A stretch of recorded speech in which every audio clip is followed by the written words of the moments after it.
Perkenalkan, nama saya Si Pramita Awang, mahasiswa IAKN Kupang, program studi psikologi Kristen semester 5. Pada video kali ini saya akan membahas materi tentang konsep dasar kepribadian atau psikoanalisa.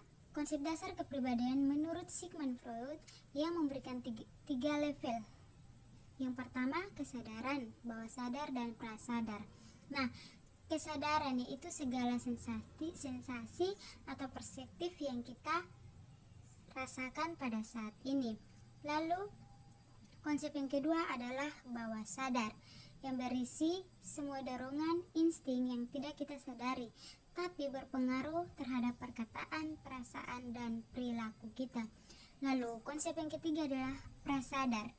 Prasadar ini dimana berada di tengah-tengah antara kesadaran dan bawah sadar. Level ini yang berisi pemikiran yang berada di bawah sadar, tetapi bisa timbul di kesadaran.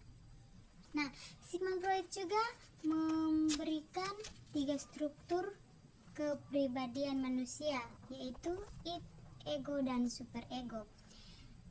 Id yang berisi aspek biologis seperti nafsu, gairah seks, ataupun insting yang berada di alam bawah sadar, yang sistem kerjanya kenikmatan atau kepuasaan. Id muncul ketika terjadi rangsangan, baik itu dari luar maupun dari dalam. Lalu, struktur yang kedua adalah ego, yang berada pada tingkat kesadaran yang bekerja berdasarkan prinsip realita, berisi hal-hal logis dan rasional. Lalu yang ketiga adalah superego, yang berisi aspek sosiologi yang di dalamnya terdapat nilai-nilai atau moral.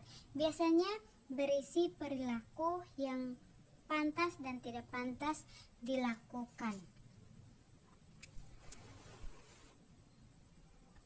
Sigmund Freud juga mencetus kehidupan manusia ditentukan oleh dorongan-dorongan rasional, motivasi tidak disadari, kebutuhan biologis dan instiktual, dan peristiwa psikoseksual.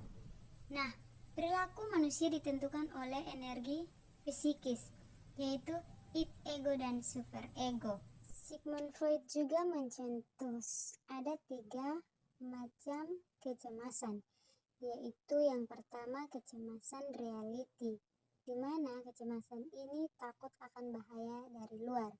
Lalu kecemasan yang kedua adalah neurotik, yaitu takut insting akan tampil dan menyebabkan hukuman. Lalu kecemasan yang ketiga adalah moral, yaitu takut akan kesadaran diri sendiri. Nah, untuk menghilangkan kecemasan ini, maka dengan menggunakan mekanisme pertahanan diri yang di dalamnya adalah projection, regression, rationalization, sublimation,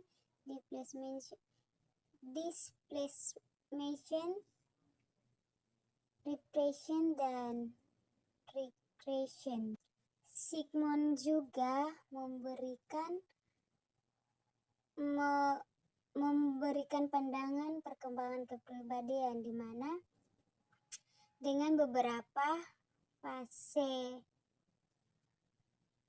yaitu fase oral, fase anal, vali, laten, dan genital, di mana fase oral yaitu 0 sampai 1,5 tahun.